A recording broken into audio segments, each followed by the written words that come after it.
musuh pondok pesantren, pimpinan majelis zikir, majelis ta'lim, majelis sholawat Muhammad sallallahu alaihi wasallam, sekalian erangkai kaleben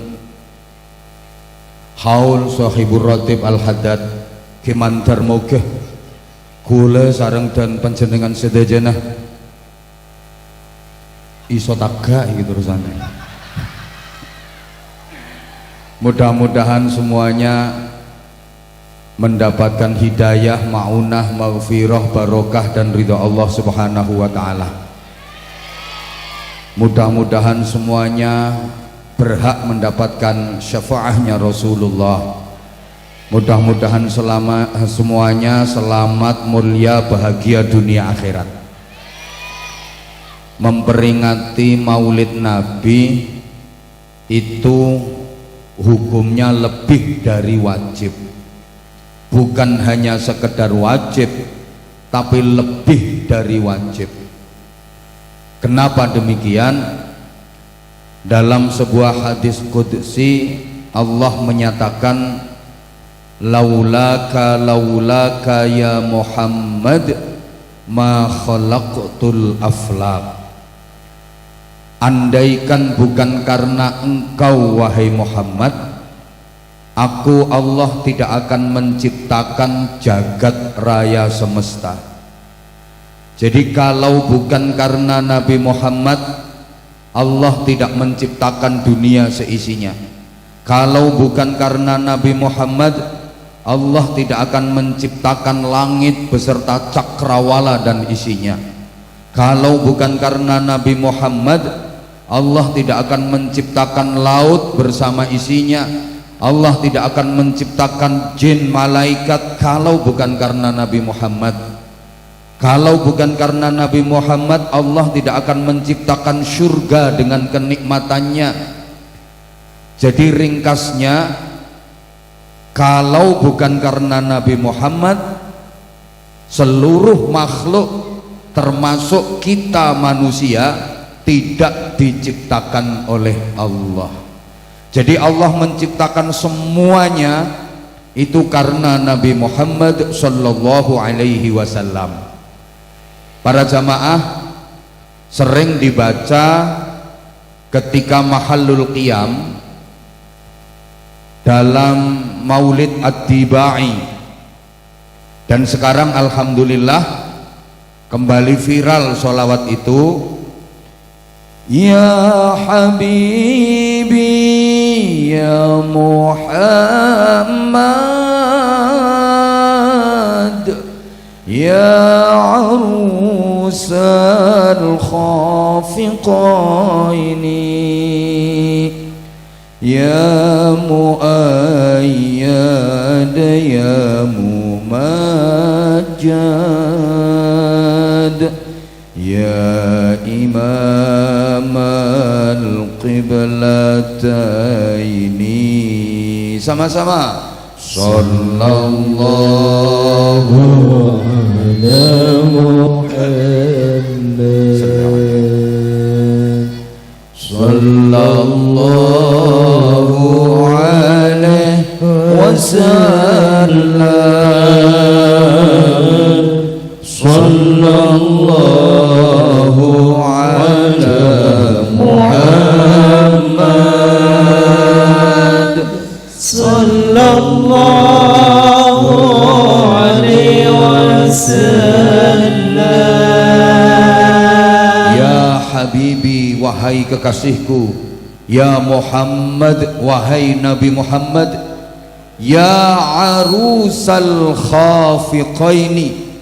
Nabi Muhammad itu dijuluki arusal khafiqaini, pengantennya dua golongan, jin dan manusia. Pengantennya jagat timur, jagat barat. Arusal khafiqaini, penganten dunia akhirat. Jadi Rasulullah itu penganten menabi cak medurana mantan. Oh mantan, pengantin mantan. kayak yang suka nyakitin kita. Rasulullah neka mantan. Allah menciptakan jagat raya semesta seluruh makhluk karena Allah keduan mantan. Allah punya penganten yaitu Rasulullah Shallallahu Alaihi Wasallam.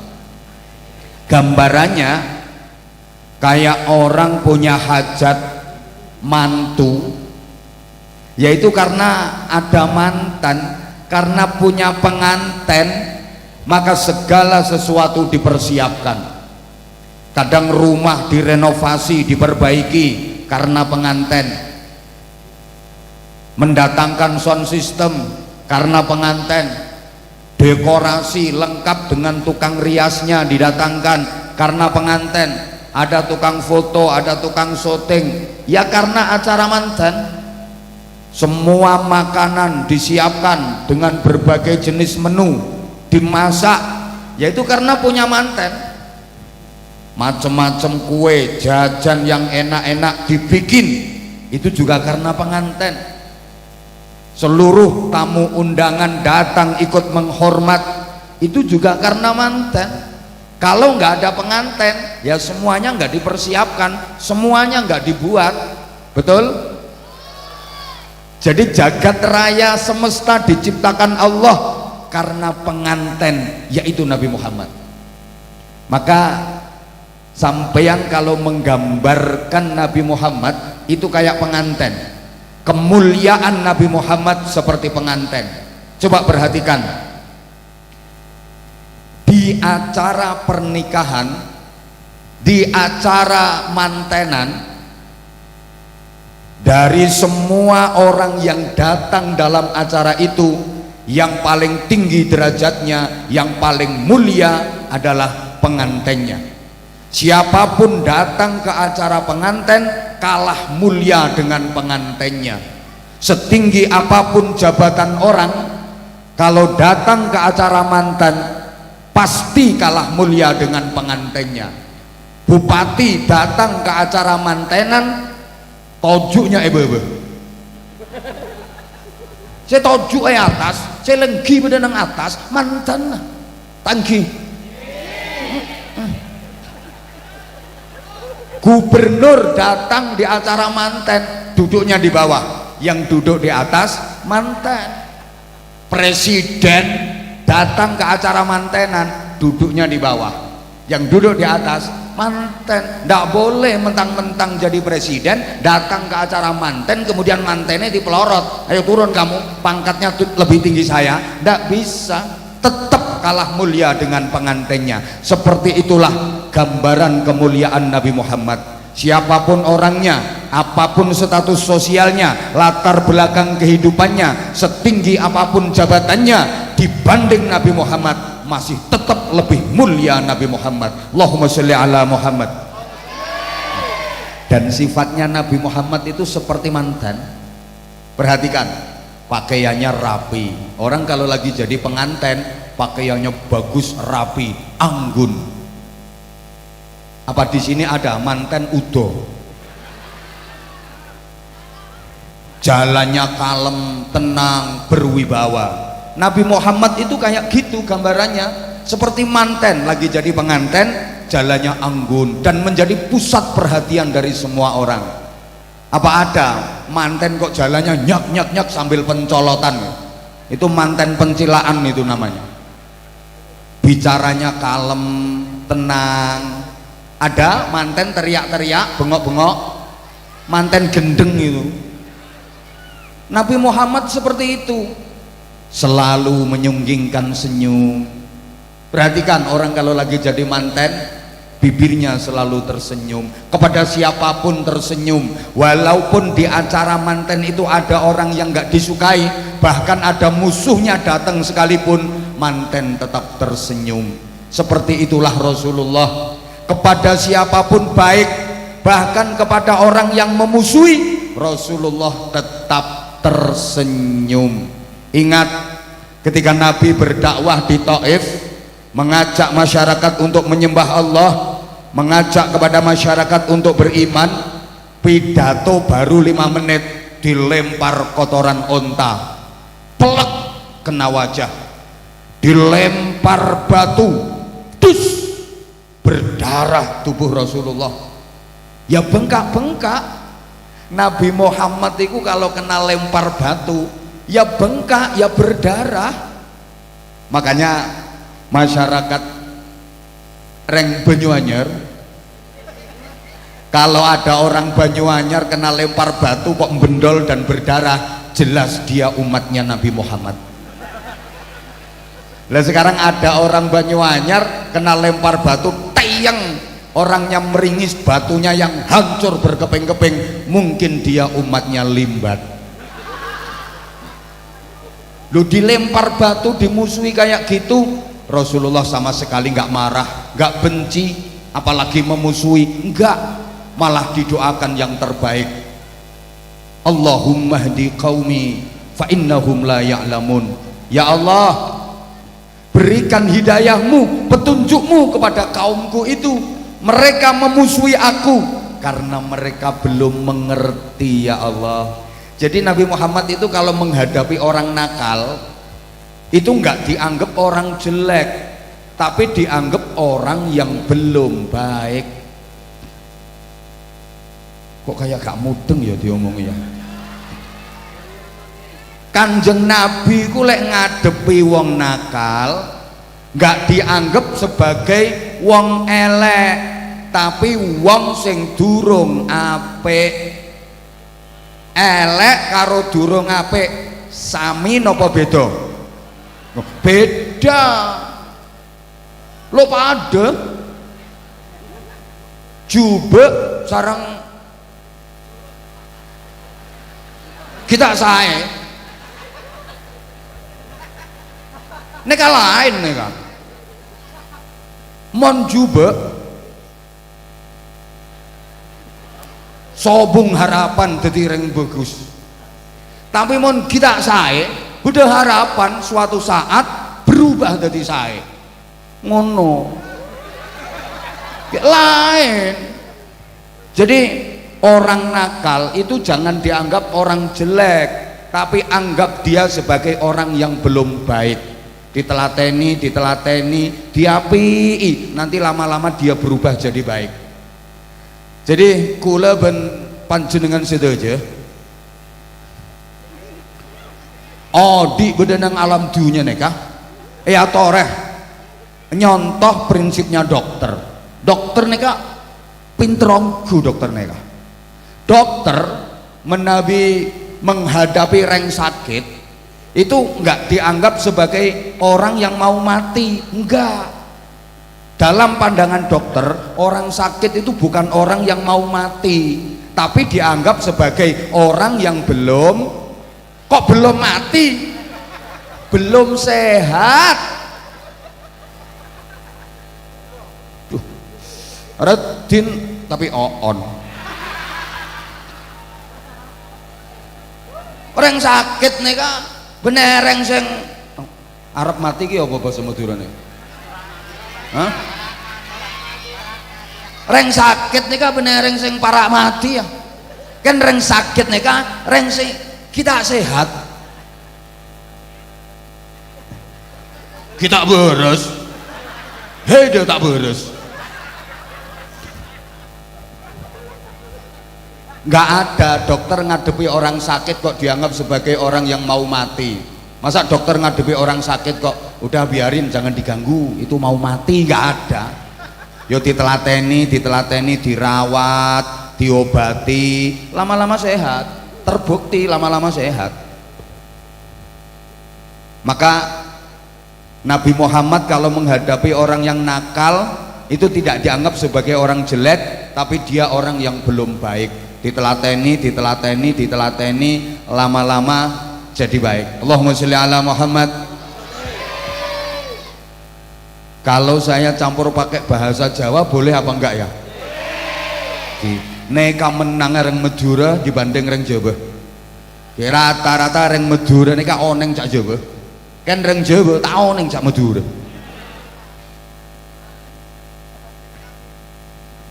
menengahnya campuran ae. Oke, kita kembali bahwa Nabi Muhammad itu adalah penganten. Jadi kalau menggambarkan sifatnya Nabi Muhammad seperti penganten. Coba semua jenis makanan dimasak, dibikin, dipersiapkan itu untuk penganten, betul? Tapi manten makannya cuma sedikit, sekonik. Padahal semua makanan dibikin itu untuk manten, tapi manten itu makan cuma dikit. Lihat orang jadi manten pas duduk di pelaminan, di dekorasi, kasih makan satu piring, paling yang dimakan cuma sepucuknya sendok, dikit banget. Jadi ono manten lugu kuade dikai mangan sak piring munjung kok entek, iku manten celutak. Dikit dia makan, kasih apem spesial yang paling enak, paling cuma diambil dicuil dikit, karena manten tahu ada apem yang jauh lebih enak lagi. Sing duwe apem gak usah melu keplok. Halo? Masakan semuanya dibikin, disiapkan untuk manten, tapi manten ngambil dikit, makannya cuma dikit. Yang seneng siapa? Yang tukang ngabisin siapa? Pengiring baru datang udah dapet jajan kotaan, dapet teh botol, duduk dikasih makan, kasih minum, pulang dapat berkat. Makanya diarani pengiring, itu artinya peng-pengan isine piring. Jagat raya semesta ini diciptakan Allah untuk Nabi Muhammad, tapi Nabi Muhammad nggak mau serakah. Nabi Muhammad hanya menikmati sedikit saja. Nabi Muhammad pengen umatnya yang menikmati.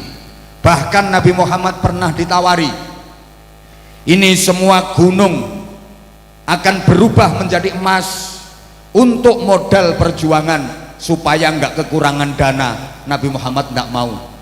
Pernah ditawari, matahari taruh di tangan kanan, rembulan di tangan kiri, Nabi Muhammad nggak mau. Bahkan seringkali ketika lapar, perut beliau yang suci dan mulia itu diganjel dan diikat pakai batu. Prinsipnya Nabi Muhammad, biar aku lapar, yang penting umatku kenyang. Biar aku sengsara dan menderita, yang penting umatku mulia dan bahagia. Kalau ada penderitaan, aku yang menderita duluan, umatku belakangan. Tapi kalau ada mulia, enak, bahagia, aku belakangan, biar umatku yang merasakan enak duluan. Coba sekarang nyari pemimpin yang kayak gini gampang apa susah? Susah. Kalau pemimpin sekarang ini nggak gitu.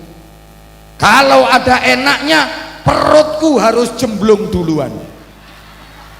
Kalau ada bantuan, aku harus ngambil banyak duluan. Baru rakyatnya dipiuri dikit-dikit, namanya BLT, bantuan langsung tukaran. Tapi kalau ada sengsaranya, rakyat dijadikan korban, dia lepas tangan. Makanya hati-hati kalau nyari pemimpin, jangan yang model kayak gitu. Cari pemimpin yang seperti Nabi Muhammad. Aku lapar nggak apa-apa, aku siap menanggung lapar, perutku tak ikat pakai batu, yang penting umatku kenyang. Aku menderita sengsara, yang penting rakyatku mulia dan bahagia. Allahumma sholli ala Muhammad. Makanya wajib hukumnya kita memperingati maulid Nabi. Bahkan seharusnya memperingati maulid Nabi jangan hanya di bulan Rabiul Awal saja. Walaupun memang Rasulullah dilahirkan di bulan Rabiul Awal, tapi memperingati maulid Nabi jangan hanya di bulan Rabiul Awal saja. Sebaiknya memperingati maulid Nabi itu setiap hari. Tujuannya supaya penceramah-penceramah itu laris.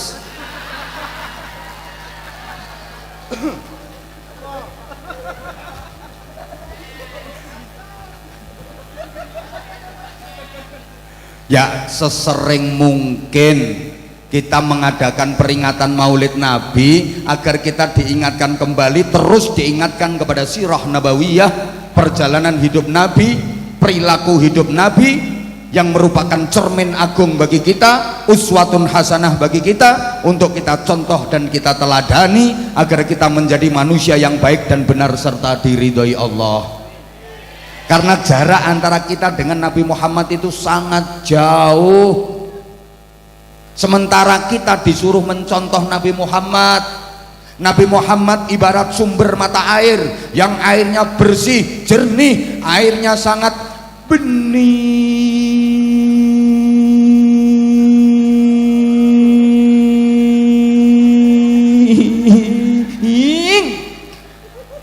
Sedangkan kita ini sungai-sungai kecil yang sudah jauh sampai ke muara, airnya kotor karena sampah, airnya keruh karena lumpur.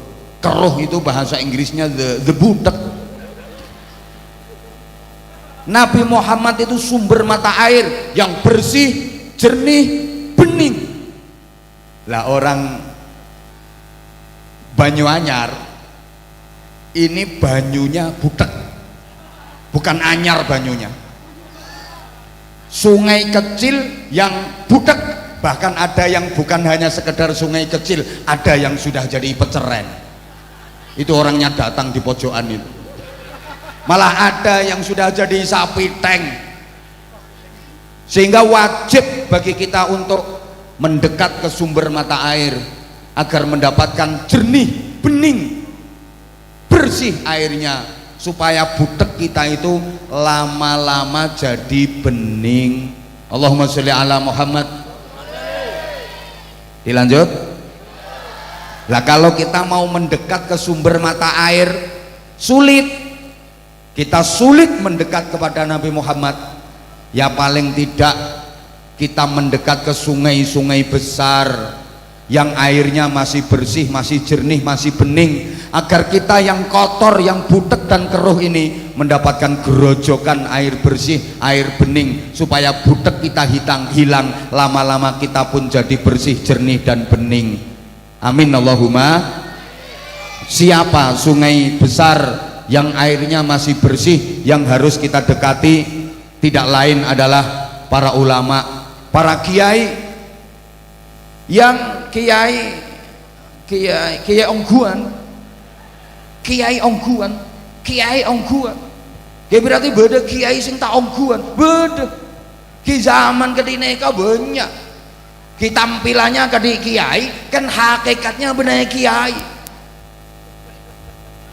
Banyak termasuk saya ngocak.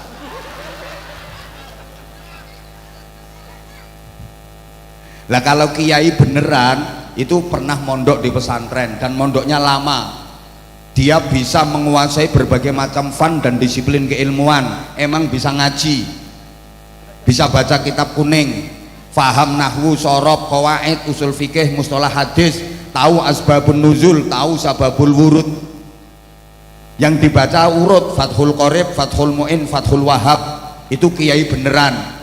Kalau bener kiai keng tampilannya kadi kiai neka saya baca bener Fathul Wahab tapi Fathul WhatsApp, Raudatul Facebook, Kifayatul Instagram, Hidayatul Twitter sama Nihayatul TikTok. Dia punya guru besar namanya Syekh Google radhiyallahu anhu. Torikonya ngereng torikoh internetiyah. Hati-hati.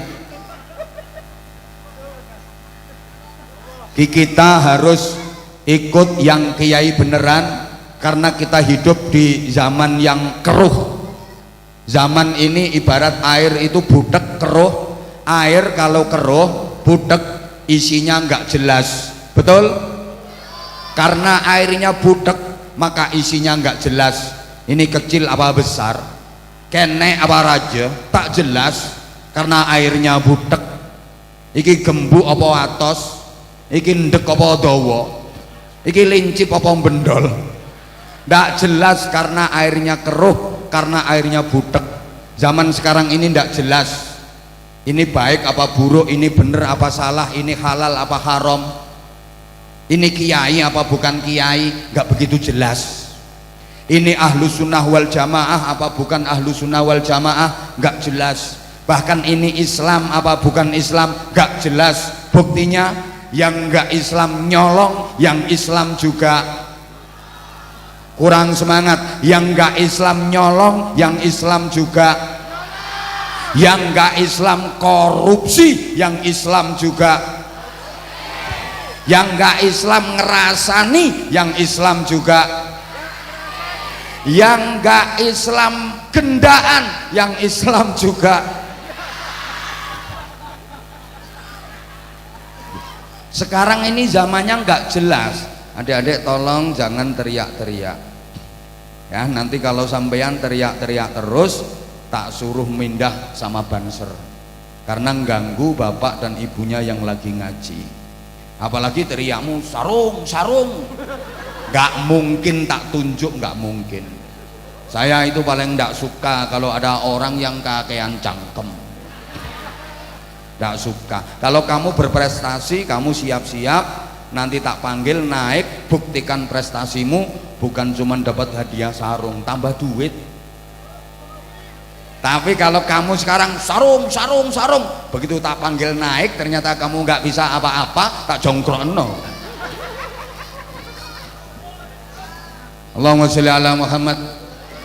Maaf ya kalau akhir-akhir ini saya interaksi dengan anak-anak itu memang tujuannya satu, pengen tahu, pengen mencari potensi dari anak-anak bangsa. Kalau ada yang berprestasi agar bisa menjadi motivasi bagi anak-anak yang lain, sekaligus menggerakkan orang tua agar punya anak yang baik. Saya pengen anak-anak Indonesia ini menjadi anak-anak yang tangguh. Kayak tadi malam saya di Lamongan itu ada anak tunanetra perempuan, dia masih kelas 2 SLB, sekolah luar biasa, masih kecil tunanetra, naik ke panggung pakai kacamata, dia nggak bisa ngelihat, tapi ternyata dia sudah hafal beberapa juz Al-Quran, bacaannya fasih, tajwidnya bener, tartil, suaranya bagus. Nah kayak gitu kan, orang yang nonton, yang dengerin aja pada nangis. Nah kalau punya anak cuma teriak-teriak kayak gini, udah ini anak gangguan model kayak gini. Duh, sekarang ini zamannya keruh, ndak jelas. Maaf, yang datang ke sini ini lo nggak jelas. Apa memang niatnya betul-betul mau ngaji? Belum tentu. Ada kok yang niatnya cuma sekedar pengen deket sama Abah Anzal. Ada. Pokoknya orangnya sekarang pakai baju warna hitam. Dia tuh udah lama memendam rindu sama aku. Aku tuh kalau ada yang rindu krosok. Loh sekarang ini ndak jelas. Apa kalau ada perempuan pakaiannya berukut berjilbab itu pasti wanita solihah? Belum tentu. Apa dipikir kalau pakai jilbab itu mesti anti pacaran? Belum tentu, ndak jelas. Apa kalau pakaiannya berukut berjilbab, rajin pengajian, muslimatan, datang tahlilan, ikut yasinan, ikut, itu adalah istri solihah?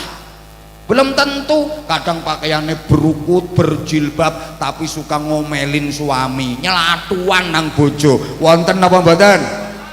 Wonten apa mboten? Wonge teko? Aku ngerti. Sekarang orangnya pakai jilbab warna coklat.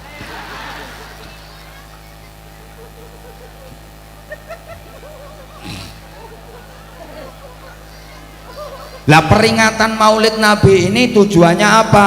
Ya agar kita makin mencintai Nabi Muhammad, kemudian langkah berikutnya mencontoh dan meneladani perilaku hidupnya Nabi Muhammad Sallallahu Alaihi Wasallam. Coba diantara fadilahnya peringatan Maulid Nabi, ketika Nabi Muhammad dilahirkan, jagat raya semesta pun ikut berbahagia. Para malaikat menyambut dengan sukacita, riang gembira. Wadajjatil malaikatu tahlilan wa tamjidan wa istighfara. malaikat senang, bersukacita, bersukaria, gembira dan bahagia. Sebaliknya setan-setan endi setannya mau mana ya? Nah, setan-setan mangkel, geting, gelo, benci. Makanya sederhana, kalau ada orang seneng dengan peringatan Maulid Nabi, berarti dia seneng dengan kelahirannya Kanjeng Nabi, berarti dia bolone malaikat. Kalau ada orang nggak seneng dengan peringatan Maulid Nabi, berarti dia nggak seneng dengan kelahirannya Nabi. Lah orang seperti itu berarti bolone. Kalau ngomong setan jangan sambil ngelihat saya dong. Masa ada setan semanis ini? Allahumma sholli ala Muhammad. Riwayatnya sangat masyhur para jamaah. Manusia yang paling terlaknat di jagat semesta ini, bahkan dikutuk oleh Allah, manusia paling bejat, itu namanya Abu Lahab. Sebejat-bejatnya manusia itu ya Abu Lahab, sampai dilaknat Allah. Dan itu diabadikan dalam Al-Quran. Ada satu surat khusus bahas Abu Lahab, namanya juga surat Al-Lahab. Itu Allah mengumpat Abu Lahab. Perhatikan, tabbat yada abi lahabi wa tab, dan membacanya nggak boleh watab, harus watab.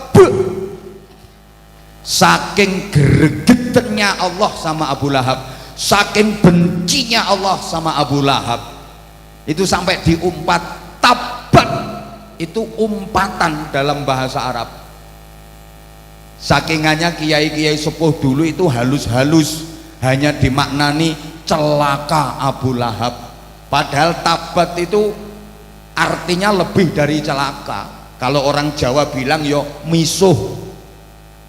Tahu misuh nggih? Sapa ngomong contohnya mau? Ya ndak usah contoh. Pokoknya tabat itu ya apa ya? Tabat itu soh ngono. Misuh kan Jawa sarang Madura nika lain misuna. Lek Madura niku misuh patek celeng ngono. Patek celeng. Nah, kalau patek bahasa Jawa itu kan untuk gini. Jadi ngganjel kayu itu namanya patek. Pantek. Ya wes, memang kita beda kok bahasanya kok. Tapi kan kita sama makhluk Allah. Halo? Saya kaget. Saya datang naik panggung lihat jamaahnya kok cantik-cantik ya. Aku gemeter. Aku kok baru tahu ya kalau orang Kalibaru itu cantik-cantik. Sing elek gak usah melu ayem. Sing tak maksud iku Seradin. Wis coba tak usah norok-norok. Allahumma sholli ala Muhammad. Loh, sebejat-bejatnya Abu Lahab itu pernah bergembira ketika dia mendengar kabar kelahirannya Nabi Muhammad. Ketika mendengar kabar lahirnya Nabi Muhammad yang disampaikan oleh budaknya sendiri, namanya Suwaibah Aslamiyah. Wahai tuanku Abu Lahab, keponakanmu sudah lahir, anaknya Aminah sudah lahir, laki-laki. Dia seneng, sampai diriwayatkan Abu Lahab itu sampai lincak-lincak. Sampai apa ya lincak-lincak itu bahasa Maduranya ini nih. Hah? Caalonca, sampai caalonca. Lah ini ada apa namanya, orang Jawa sama orang Madura jadi berantem gara-gara alonca. Ada orang Madura mikul beban berat, ini pas lagi di kapal dia keberatan, dia pengen jalannya cepet, ketemu sama orang Jawa, dibilangin cak alonca. Nah, padahal maksudnya itu suruh pelan-pelan. Cemikul rebere pekok alun cak pateh itu ya. Rumangsane dikon mencolot. Padahal alon cak itu kalau bahasa Jawa pelan-pelan cak. Nah, tapi bahasa Maduranya alon cak kan dikongkon mencolot. Mikul abot-abot dikongkon mencolot. Abu Lahab ini kan sampai cak alon cak. Saking ledur. Onggu tang keponakan wis lahir laki enggi tuanku Abu Lahab, keponakanmu lahir laki-laki. Seketika budak yang bernama Suwaibah Aslamiyah yang membawa berita itu langsung dibebaskan. Kamu sekarang aku bebaskan, kamu bukan budak lagi, kamu sekarang merdeka. Loh, karena peristiwa itu besok di akhirat setiap hari Senin, hari di mana Nabi Muhammad dilahirkan, khuffifa anhumul adab minan nar kulli yaumil itsnain. Abu Lahab itu siksanya diringankan seringan-ringannya setiap hari Senin karena dia pernah gembira mendengar kabar kelahirannya Nabi Muhammad. Tiap hari Senin Abu Lahab yang dihukum dengan hukuman paling dahsyat di neraka itu siksanya diringankan seringan-ringannya. Pokok dino Senin ngono ku Abu Lahab dintas, siksane enteng, engko Selasa dincekno maneh. Loh, Abu Lahab yang senakal itu, yang sebejat itu, halo, pernah seneng mendengar kabar kelahiran Nabi Muhammad, itu aja siksanya diringankan. Apalagi orang Banyuanyar, senakal-nakalnya orang Banyuanyar, kan nggak ada apa-apanya dibanding nakalnya Abu Lahab. Nggak level nakalmu lo, nakal lopo, nggak level. Asal masih punya iman, seneng dengan kelahiran Nabi Muhammad, bukan hanya diringankan dari siksa, insya Allah dibebaskan dari siksa neraka. Ngono kok jarene maulid bid'ah, peringatan maulid bid'ah. Oh colok engkak gene. Mau tak seneng, ndak usah mengelok-elokkan. Tahu saja ngucap. Lah kemudian iya sayang, aku tahu kamu udah lama nungguin aku, tapi aku sempet heran juga. Tak pikir paling jamaahnya dikit, karena aku kan udah tadi disampaikan sama MC udah lebih dari 10 tahun aku syiar ke wilayah Banyuwangi termasuk Kalibaru. Tak pikir kamu tuh udah bosen sama aku, apalagi sekarang kan bermunculan penceramah baru. Sempet khawatir sih kamu berpaling ke lain hati. Gak nyangka kalau ternyata kamu masih tetap setia sama aku. Kalau tahu kayak gini aku tuh jadi makin sayang sama kamu. I love you semuanya, I love you, love you. Sing tuwek gak usah.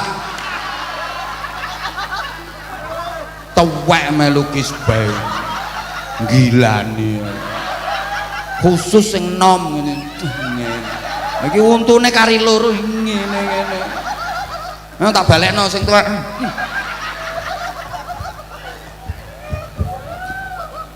Ada yang nanya, Abah, penceramah seangkatan Abah itu sekarang udah jarang kedengaran, udah banyak yang redup karena bermunculan penceramah baru. Tapi Abah tetap eksis, bahkan Abah tetap FYP, nggak kalah viral. Rahasianya apa sih? Aku jawabnya sederhana, karena aku mencintai jamaah, maka jamaah juga mencintai aku.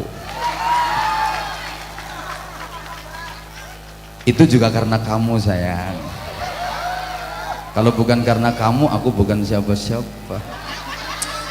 Kasih ya. Siapa ngomong CNDL? Kamu itu tinggal dengerin. Nun sewu ya iku lo kalih seliwar-seliwer nggih. Afwan, pangapunten ya, ini caranya menyenangkan jamaah biar kerasan ngajinya. Dah. Lah Rasulullah itu diutus sebagai uswatun hasanah. Contoh dan teladan bagi kita. Nah, ajaran-ajaran Rasulullah itu namanya agama. Cukup enggak ini waktunya ya. Nah, agama bisa tegak di atas 3 dimensi. Ini mulai ngaji bener. Ditirukan sama-sama ya. 3 dimensi itu pertama namanya dimensi ritual. Bareng. Yang ikut menirukan saya doakan mudah-mudahan barokah, banyak duitnya, banyak rezekinya, banyak pahalanya, gampang urusannya, gampang nyari utangan. Lu kok emoh, yang diutangin lupa nggak nagih. Nah ngono, yang nggak ikut menirukan, pokoknya nanti kalau tidur awas ndak inget apa-apa. Pertama namanya dimensi ritual, bareng. Yang kedua dimensi sosial. Yang ketiga dimensi intelektual. Oke, saya urut. Pertama ritual, ini menyangkut ritus-ritus religius yang sesungguhnya semua agama punya. Kalau Katolik ada namanya misa. Kayak kemarin Paus Fransiskus datang ke Indonesia mengadakan misa akbar di GBK. Kalau Kristen Protestan namanya kebaktian. Kita umat Islam banyak. Kalau umat Hindu ada semedi. Lah kita umat Islam banyak banget. Ada sholat, ada puasa, ada haji, ada zikir, termasuk ini bagian dari ritual. Bahkan Indonesia yang mayoritas penduduknya beragama Islam ini udah masuk wilayah ekstrim ritual. Semua itu dihubungkan dengan agama. Orang kita coba kalau ada masjid, gereja, pura, wihara, kelenteng, itu disebut rumah ibadah. Loh, compok kok ibadah? Masuk rumah ibadah, masuk rumah wong Islam ya sholat, entul-entul jadi gulik-gulik, endut-endut. Pakaiannya bapak-bapak itu ada yang nyebut busana muslim. Lah, pakaianmu kapan lek syahadat? Kok diarani muslim? Mbuh kok gak ngerti ya. Kayak yang saya pakai ini dibilang kopiah haji, padahal belum pernah ke Mekah. Warnanya putih dibilang kopiah haji, numpak pesawatnya belum pernah. Di Kediri itu ada tahu namanya tahu takwa. Loh, berarti tahu itu menjalankan perintah Allah dan meninggalkan larangan Allah. Tahu takwa. Lah mungkin masyarakat Banyuanyar pengen niru, boleh silahkan bikin tempe iman, onde-onde ikhlas, tape subhanallah, getuk naudzubillah min dzalik. Jadi udah masuk wilayah ekstrim ritual. Halo? Cuma sayangnya lebih menonjolkan atribut daripada nilai. Hanya tampilannya saja, hanya gebiarnya saja, casingnya saja, tapi minim dari esensi. Saya sering sampaikan kritikan, Indonesia ini terlalu banyak mauidhah hasanah tapi kekurangan uswatun hasanah. Terlalu banyak ceramah tapi kurang terarah. Banyak orang yang pinter pidato tapi nggak pinter jadi contoh. Nggak usah keplok, engkau nanti arahnya ke saya nanti. Loh, sekarang gitu. Banyak orang yang pinter pidato tapi nggak bisa jadi contoh. pinter ceramah tapi dia nggak bisa jadi uswah, pandai berorasi nggak pandai berekspresi. Di Indonesia ini tak cari tukang pidato, tukang ceramah, banyak banget, banyak ongguh, belajar sapirang-pirang. Kalau hanya sekedar pidato, hanya sekedar ceramah, cari di Google sapirang-pirang. Tapi yang benar-benar bisa menjadi contoh, benar-benar bisa menjadi uswah, lah ini yang jarang-jarang. Halo? Sehingga coba pikir toh, di Indonesia ini acara apa yang nggak ada mauidhah hasanahnya? Semua acara itu dikasih mauidhah hasanah. Kayak ini ya, peringatan Maulid Nabi, mauidhah hasanah. Nanti bulan Rajab ada peringatan Isra Mi'raj, mauidhah hasanah. Mendekati Ramadan itu menyongsong bulan suci Ramadan, mauidhah hasanah. Nanti ada nuzulul Quran, peringatan nuzulul Quran, mauidhah hasanah. Lebaran, halo? Ya Allah, ya Allah. Madura boleh ngarani lebaran. Telasan, halal bihalal, mauidhah hasanah. Orang mau berangkat haji walimatus safar, mauidhah hasanah. Walimatul nikah, mauidhah hasanah. Walimatul arus, mauidhah hasanah. Walimatul tasmiyah, mauidhah hasanah. Walimatul khitan, mauidhah hasanah. Saya bisa cerita karena udah pernah diundang semua acara-acara itu. Saya yang belum pernah diundang itu cuma satu, mauidhah hasanah dalam rangka walimatul pegatan. Ini saya belum pernah. Di mana-mana mauidhah hasanah, tapi asarnya kok kayak nggak ada. Nggak bisa merubah masyarakat menjadi baik. Ya karena hanya mauidhah bukan uswah, hanya pidato bukan contoh. Makanya yang dipidatoni nggak ngefek. Orang datang ke pengajian dipidatoni, mari kita yang rukun, jangan terpecah belah, jangan bermusuhan, wa'tasimu bihablillahi jami'an wa la tafarraqu. Dikong rukun sampai rumah berantem karo bojone. Embo. Kadang cuma masalah sepele, pembagian warisan tanah selisih semeter itu karo tretan ndak rukun. Wonten apa mboten? Wonge teko? Heeh, saiki ketoke wonge nggawe jilbab kembang-kembang.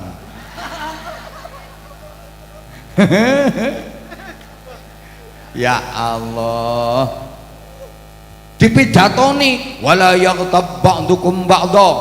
Jangan kalian menggunjing saudara sendiri, ojo ngerasani. Ayuhibbu ahadukum ayyakula lahma akhihi maitan fakarihtumu. Ngerasani ku padha karo mangan batange wong sing dirasani. Ayo coba. Lu yang ceramah belum selesai ngomong, jamaah malah ngerasani sing ceramah. Mbok paham mbok enggak ngene iki diomong. Allahumma sholli ala Muhammad.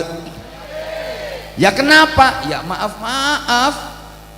Karena sekali lagi hanya mauidhah bukan uswah. Kita itu terlalu banyak teori, kurang amali, banyak trik, kurang action. Itu kita. Wong Islam itu duwe dalil an-nadzafatu minal iman. Kebersihan itu bagian dari. Bahkan ada ayat Qur'annya, innallaha yuhibbut tawwabina wa yuhibbul mutatahhirin. Harusnya umat Islam itu rapi, resian, bersih. Tapi kenyataannya kok kemproh-kemproh. Kota yang paling bersih itu Jepang, Australia, Jepang, Singapura, Venezuela. Itu bukan kotanya umat Islam. Kita dalilnya an-nadzafatu minal iman. Tapi lihat, maaf, kamar mandi di sebelah masjidmu pesinge 17 derajat, ngalang-alai fadilai sholat jamaah. Masjid kotor, kadang-kadang ono telek cecek, telek tikus iku nggak disuceni, malah dibunderi kapur. Kasih tulisan awas telek. Tapi di dinding masjid ada tulisan an-nadzafatu minal. Lucu. Halo? Punya dalil as-sariqu was-sariqatu faqta'u aydiyahuma. Nyolong, nyuri, potong tangan hukumannya. Tapi kenapa maling masih gentayangan? Ar-rashi wal murtashi finnar, yang nyuap, yang disuap sama-sama neraka. Tapi praktek suap menyuap kok masih merajalela, praktek korupsi kok nggak ada hentinya. Negara yang paling aman dari pencurian, dari kriminal itu malah Belanda, coba, bukan negara Islam. Lah orang Islam sendiri kok nyolongan.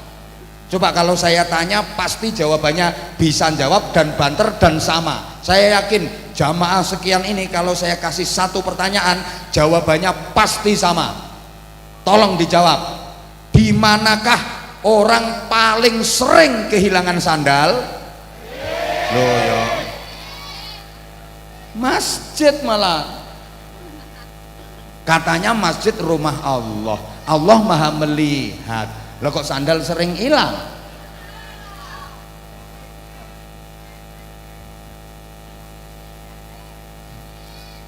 Ulama dulu, kiai-kiai dulu sukses mengembangkan Islam kepada masyarakat bukan dari ceramahnya, bukan dari pidatonya, bukan dari mauidhah hasanahnya, tapi dari uswatun hasanahnya. Suksesnya dakwah, suksesnya pengembangan Islam oleh para ulama dan kiai dulu itu bukan dari ceramah dan pidatonya, tapi dari contoh konkretnya. Apa yang dikatakan dilakukan, apa yang disampaikan diamalkan, bukan cuma omong doang. Halo. Sekarang kan enggak, cuman ngomong tok tapi enggak ada prakteknya. Kadang ada orang ceramah 2 jam yang diterangkan itu bab ikhlas. Para jamaah sekalian, mari kita beramal yang ikhlas sebagaimana firman Allah Subhanahu wa taala, "Wa ma umiru illa liya'budullaha mukhlishina lahuddin." Ikhlas itu bukan karena apa-apa, bukan karena siapa-siapa, beramal murni semata-mata karena Allah, berharap ridha Allah, tidak berharap bayaran, tidak berharap balasan manusia, karena balasan manusia hanya kecil nilainya. Allah yang membalas dan balasan Allah jauh lebih besar nilainya. 2 jam pidato tentang ikhlas, selesai pidato pulang gak disangoni karo panitia, ngamuk-ngamuk, gremeng. Padahal pidatonya bab ikhlas, tapi pulang kok gremeng. Makanya panitia harus berpikir gimana caranya supaya saya nggak gremeng. Ngono, gak usah keplok, gak melu urun ngono.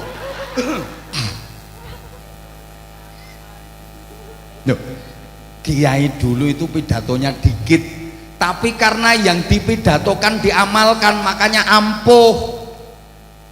Ada 20 orang nakal itu ngelumpuk di situ ini 20 nakal ngelumpuk di situ, dipidatoni sama kiai, ndak lama 5 menit, saudara-saudara berhenti nakalnya, insaf, sadar, kematian bisa datang secara tiba-tiba, awas pas nakal mati, ngono tok pidatone. Besok 20 orang nakal ini yang 19 insaf, sadar, waras, sowan ke kiainya, terima kasih kiai, temen saya 20 orang nakal-nakal semua, setelah dipidatoni kiai sekarang yang 19 insaf, yang nakal tinggal 1. Kata kiainya, ya wis ben sing siji kuwi gawe obong-obongane neraka kuwi.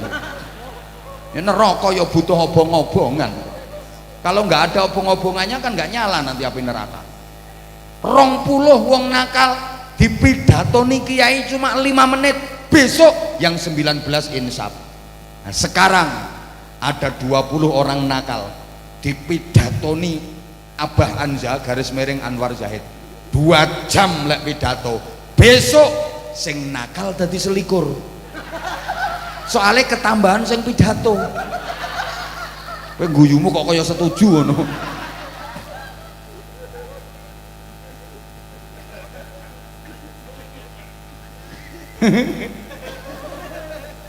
Lu kiai dulu itu pidato sebentar kok, assalamualaikum warahmatullahi wabarakatuh.